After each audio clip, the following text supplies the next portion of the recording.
The Busby Berkeley Academy by Romasko. Take 2. Action! The dancers began to move as one, climbing the curved steps beside the pools in 2 mirrored lines, spinning themselves full circle, twirling umbrellas between their fingertips. Each was dressed in white, with identical caps and shorts, legs swishing by each other in near-transparent tights. From the back, a third line, in blue and white striped bathing suits, took up positions near the water. They faced the side camera, turned their heads left, right, then left again, and smiled. Then they jumped. 1, 2, 3, stop! The video froze. Rewind 5 seconds. Play. They were jumping in again. The splashes a slow rhythm. Stop! Rewind 5 seconds. Play. The ripples overlapped and bobbed. This one. The 4th one along. Do you see? She's too slow, a little behind the others. Rewind 5 seconds. Play. It was almost imperceptible, but there it was. 1/10 of a second, maybe less. The tall man scratched the side of his head. Dust motes floated in the air while the other waited for him to speak. Who is that girl? Diana, I believe. Diana 3. I want you to get all the footage you can find of her, with notes. Highlight any asynchronies, such as this. Compare it to the schema, please, as soon as possible. You may go now. Yes, sir. The second man left, limping slightly. The right foot was a size or 2 bigger than the left and came down heavily on the tiled floor, the sound echoing through the corridor. Alone now, Busby sighed and restarted the video. How had he not noticed it before? It was a substantial imperfection, something that the experienced viewer would pick up. He watched to the end in silence.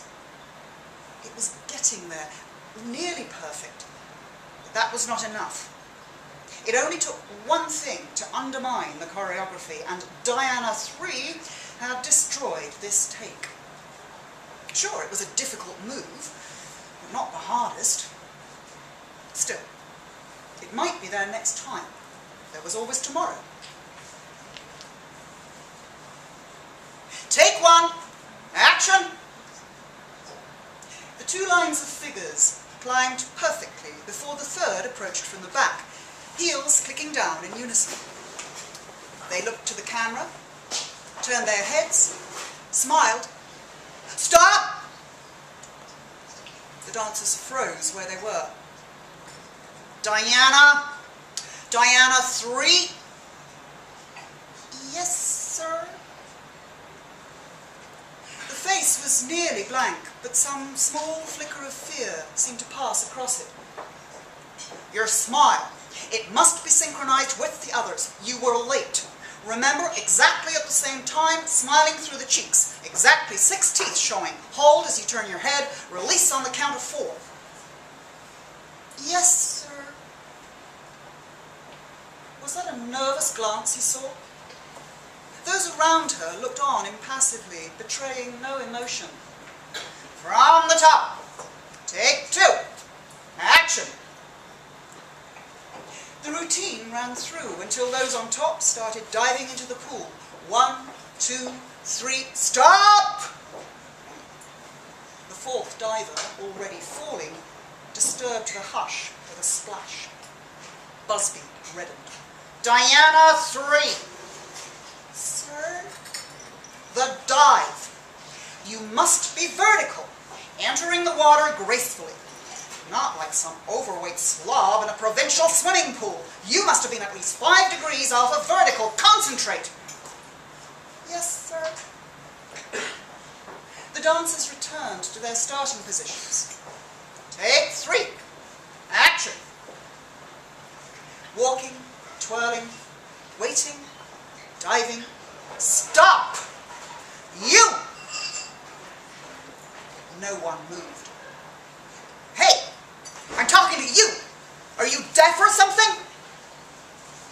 No response. Fuck! Diana 3! Sir? Sir? His voice, now whiny, matching hers, the pitch. Sir! Hey, you halfwit! Timing on the dive! That's the same damn thing as you did yesterday. How can you make the same mistake twice? She turned her eyes down slightly. Busby grasped onto something on the side of his director's chair. It was a half-full Coke bottle. Squeezed it until his fingers whitened, and then threw it at the stage. It smashed at the feet of 2 dancers with their umbrellas raised. Neither reacted, even when the bubbles started fizzing beneath the bare feet of one. Busby threw his arms in the air and stormed out of the room. Everyone else remained where they were, not looking at one another. The other man cleared his throat. Okay, that's it for now. You may go. The dancers stacked the props neatly and filed out. Busby was drinking whiskey.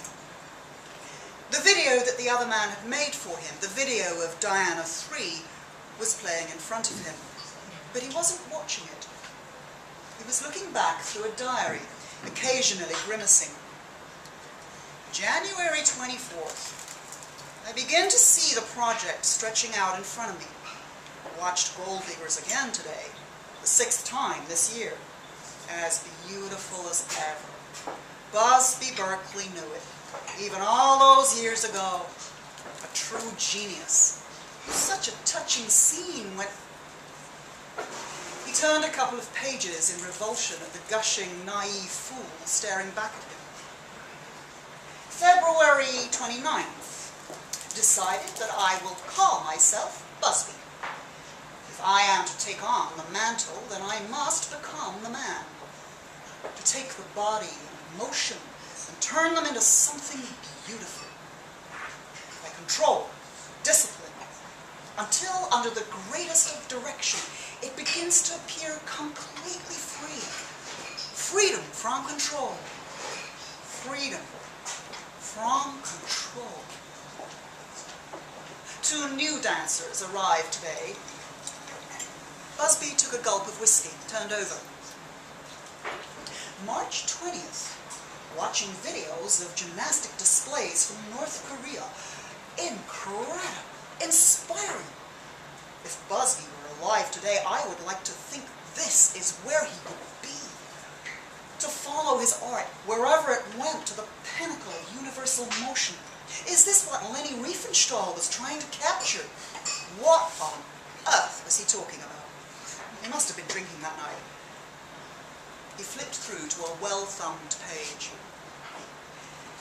The limits of what could realistically be achieved.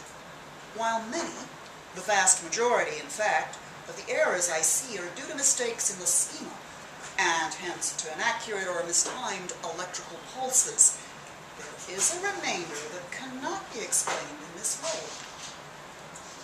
These mistakes recur through some actions of some of the dancers where the response does not match the stimulation pattern.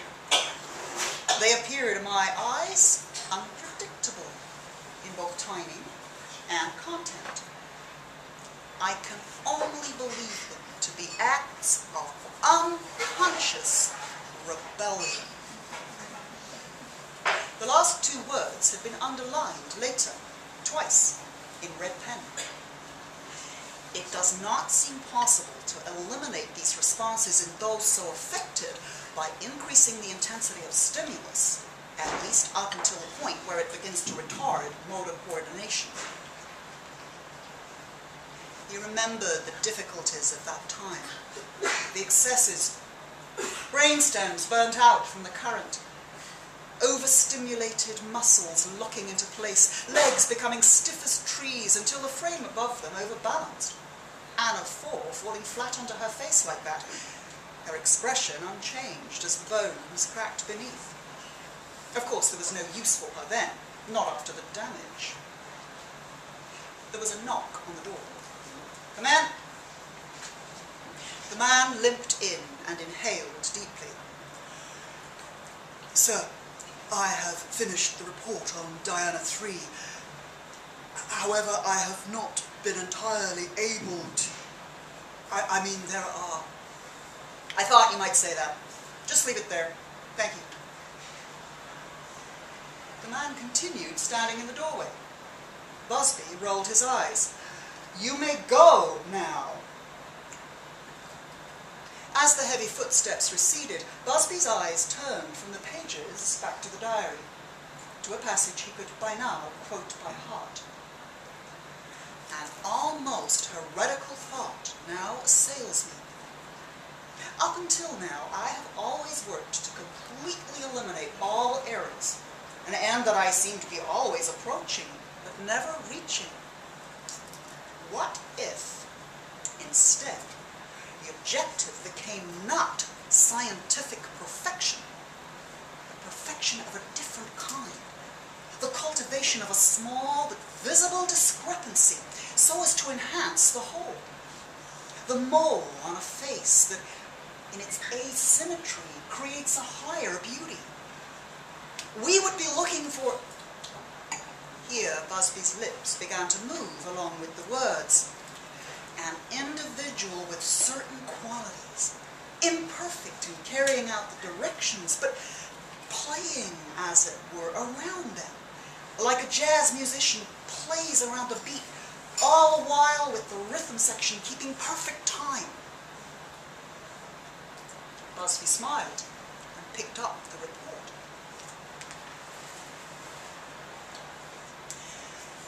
Nicola 1 showed no reaction when told of her demotion. That her reward for her absolute fidelity in carrying out the schema, for never having made a mistake, should involve being dropped to 4th diver, troubled Busby, but neither she nor anyone else made a sound of protest. He imagined, though, that Diana 3 smiled slightly when told of her new role. "Take 1. Action!" The diving was perfect this time, as was the lead-up to the final dance. As the supporting cast peeled off, leaving only Diana 3 in the spotlight, Busby dusted some lint off the shoulder of his white jacket and entered the stage. They held hands, turned their heads towards the camera, advanced sideways, spun. Busby began to grin. It was all wrong. The movements imperfect at every point. But there was something else there. Something he had never felt with Nicola 1. An intoxication. He imagined the walls falling away, moving a great distance in an instant. Standing on the edge of some Pacific island, hands touching, a blood-red sky, sunset. All the time the bodies moved. At the end he found himself applauding, a catch in his breath. "Everyone, thank you. Thank you so much. Everyone, we have just found our new lead, Diana 3. Thank you." He started clapping, and the rest followed, beating out an even rhythm. This time, he was sure that she smiled.